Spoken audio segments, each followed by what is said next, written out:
Hey YouTube, give me a break, man. Victor. For this video, just call me Victor. There's a guy on YouTube I've been following for a while. He made a video response to me a long time ago, and I was supposed to do it. He tagged me, and I hate tag games, but I was going to do a tag response to him, but then, and his name is Joe's Rambles. And then his son got sick and deteriorated, and they went in through a roller coaster of what I can't even begin to imagine, the kind of pain he and his beautiful wife have experienced, but they lost their son a few days ago, and his channel name is Joe's Rambles, and his son's name was Brett Austin Jackson. He's got a video up, and you can go look at it. I guess I'll leave a link, but that's not really the point of this video.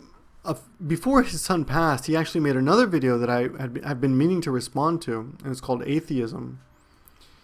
And I just wanted to talk a little bit about that because it's something I don't often mention or come across or bring up in my videos, because I think it's something people have to go through by themselves. It's their own experience. But I was raised a very religious Catholic school, and I guess I could go into all the details, but eventually I gave up faith. It just seemed something that I lost it for whatever reason you want to say, volitionally.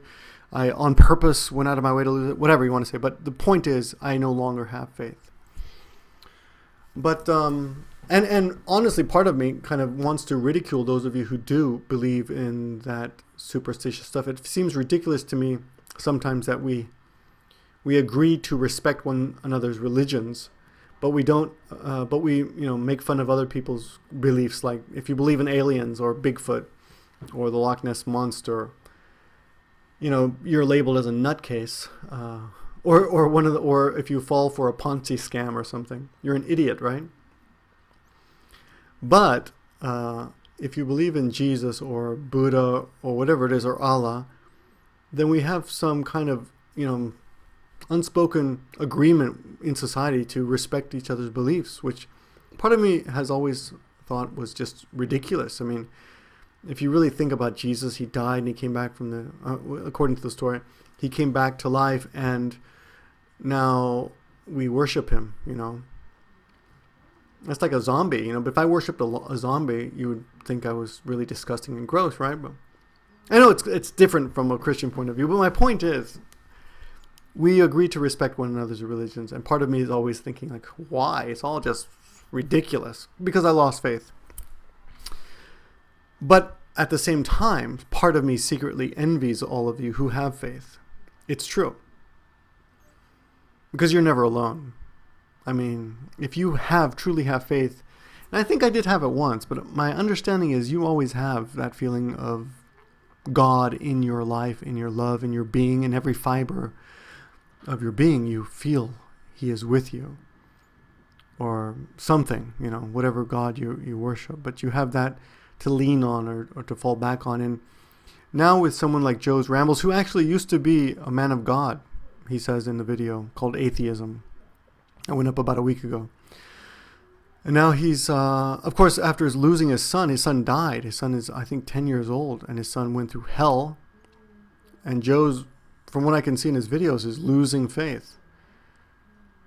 And it's almost as sad as for me to see a man lose his faith. For me is not a pretty sight. It's nothing. I'm not going to say it's as bad as losing your son, but I almost said that, but it's not. Of course not at all.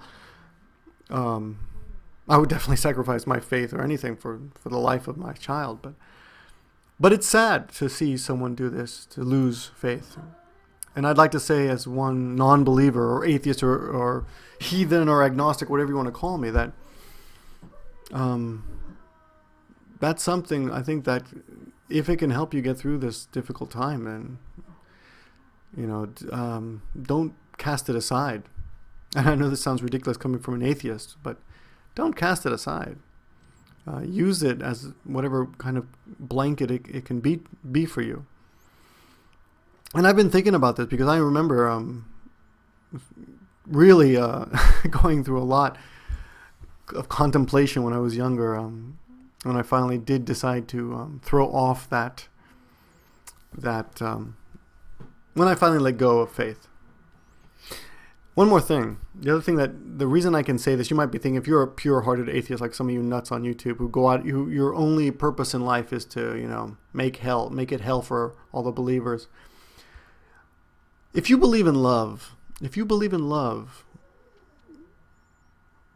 then that's just the same as believing in whatever God, because love is something that doesn't exist materially speaking. It's an illusion created by, pre-Shakespearean writers.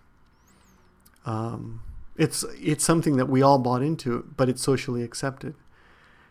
And I believe in love.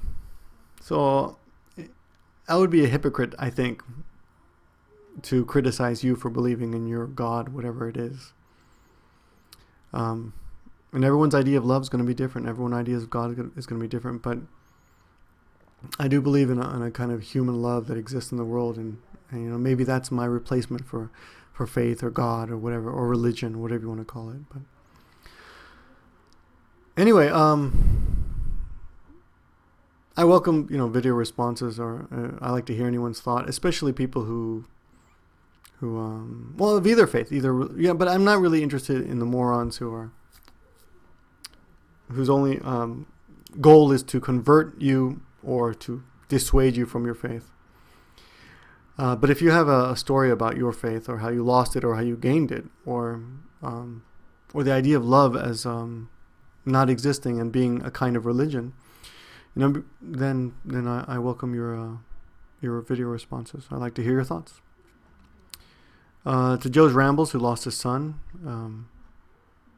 I've been thinking about you. I wish I could say you were in my prayers, but I don't pray.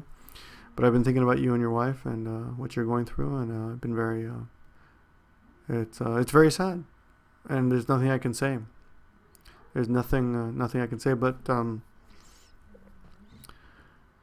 if there's someone out there who can help you, and I'm not talking about YouTube, but if there's a way you can hold on to your faith, then I would never hold it against you for holding on to it, even though you are going through this just horrible experience. That's all.